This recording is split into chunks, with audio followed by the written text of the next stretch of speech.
السلام علیکم ورحمۃ اللہ وبرکاتہ۔ ناظرین کرام، آج کی اس اہم ویڈیو میں ہم ایک نہایت حساس اور ضروری موضوع پر گفتگو کریں گے، اور وہ یہ ہے کہ مولانا سعد صاحب کا دعویٰ کہ تبلیغی جماعت میں صرف 2 ہی کتابوں کی تعلیم ہونی چاہیے، ایک منتخب حدیث، دوسری فضائل اعمال۔ آخر یہ دعویٰ کیا ہے، اس کی حقیقت کیا ہے، اور اس پر علماء کی رائے کیا ہے؟ آئیے تفصیل سے سمجھتے ہیں۔ پہلا، منتخب حدیث کیا ہے؟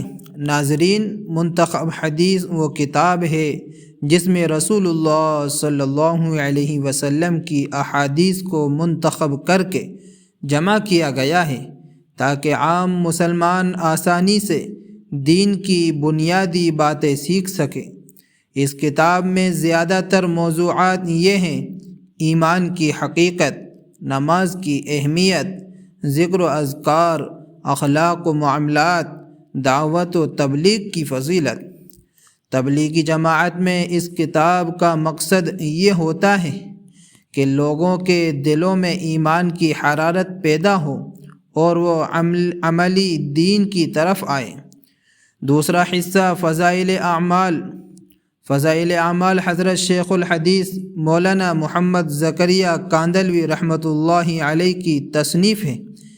یہ کتاب نماز کے فضائل، ذکر کے فضائل، تبلیغ کے فضائل، رمضان، درود، تلاوت کے فضائل جیسے موضوعات پر مشتمل ہے۔ یہ کتاب اصلاح اعمال اور نیتوں کی درستگی کے لیے لکھی گئی ہے، نہ کہ فقہی مسائل یا عقائد کے پیچیدہ مباحث کے لیے۔ مولانا سعد صاحب کا دعویٰ کیا ہے؟ مولانا سعد صاحب کا کہنا ہے کہ تبلیغی جماعت کے کام میں اگر صرف منتخب حدیث اور فضائل اعمال کی تعلیم ہو تو یہی کافی ہے، کیونکہ یہی کتابیں دلوں کو بناتی ہیں اور عمل پر لاتی ہیں۔ ان کے نزدیک زیادہ کتابیں اختلاف پیدا کرتی ہیں، سادہ تعلیم زیادہ مؤثر ہوتی ہیں۔ عوام کو الجھانے کے بجائے عمل پر لانا ضروری ہے۔ اس دعوے پر اختلاف کیوں؟ ناظرین، یہیں سے اختلاف شروع ہوتا ہے۔ کئی اکابر علماء کا کہنا ہے کہ دین صرف فضائل سے مکمل نہیں ہوتا، عقائد، فقہ، سنت اور شریعت کا علم بھی ضروری ہے۔ صرف 2 کتابوں پر اکتفا کرنا دین کو محدود کر دیتا ہے۔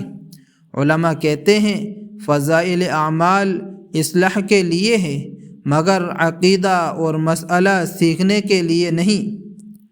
اعتدال کی بات۔ ناظرین کرام، حقیقت یہ ہے کہ منتخب حدیث اور فضائل اعمال بہت مفید کتابیں ہیں، مگر انہیں واحد ذریعہ دین بنانا درست نہیں، نہ ہی انہیں چھوڑنا صحیح ہے۔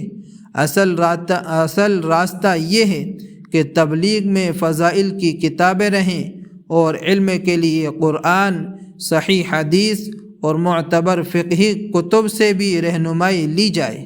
آخر میں ہم یہی کہیں گے کہ مولانا سعد صاحب کا مقصد دین کو آسان بنانا ہے، مگر دین کی مکمل تصویر صرف 2 کتابوں میں محدود نہیں۔ ہمیں نہ افراط کرنی ہے نہ تفریط۔ دین قرآن، حدیث، فہم سلف کے ساتھ مکمل ہوتا ہے۔ اگر آپ کو یہ ویڈیو معلوماتی لگی ہو تو لائک کریں، شیئر کریں اور چینل کو سبسکرائب ضرور کریں۔ آپ کی رائے کمنٹ میں ضرور لکھیں۔ کیا صرف منتخب حدیث اور فضائل اعمال کافی ہیں؟ اللہ ہمیں صحیح سمجھ اور عمل کی توفیق عطا فرمائے، آمین یا رب العالمین۔ السلام علیکم ورحمۃ اللہ وبرکاتہ۔